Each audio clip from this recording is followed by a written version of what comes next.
Halika rito, pare. Ano na, pare? Tanga na. Tawag mo na naman ako. Asa na daw yung yung inutang mo dun sa kantin, yung bayad. Ah. Ako yung sinisingil Inday dun. Tinday na naman kasi. Wala na. Magkano lang ang utang ko? 250 lang ang utang ko doon. Eh, ba't ako sisingilin niya? Ewan, pinanilista ko rin ang pangalan mo eh. O, di ba? Andi, kaya Ano na lang, masayubit lang. Ikaw nakikinabang ka sa sahod ko, 400, binabawasan mong 20. Oh. Eh, di makabawi man lang ako sa'yo. Hindi nga, pare. Siyempre, sila magbabayad doon. Ako, kanda-hirap ako doon, pare. Deserve mo yan, pre.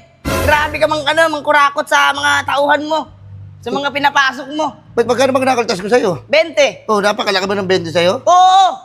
Malaki sa'yo, pare, kasi may bisyo ka. Huwag mo na pakialaman yung bisyo ko.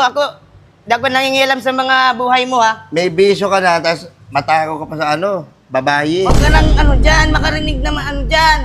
Ay, malaman. Ay, tawagan ko misis mo. Huwag mong tawagan naman. Ito si pare, wala rin to eh, no? Putang mo. Ikaw ang dahilan kung bakit ako natanggal eh. Ako? Oo.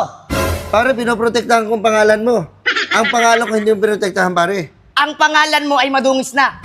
Kaya dapat dungisan pa. Sus! Oh, sinira mo ako, pare. Hindi kita sinira, pare. Walang ganun, pare. Lumapit ka nga dito. Ang layo mo. Alam mo, pare, ito, ano yun mo, ha? Oh. Magbagong buhay ka para sa anak mo, sa asawa mo.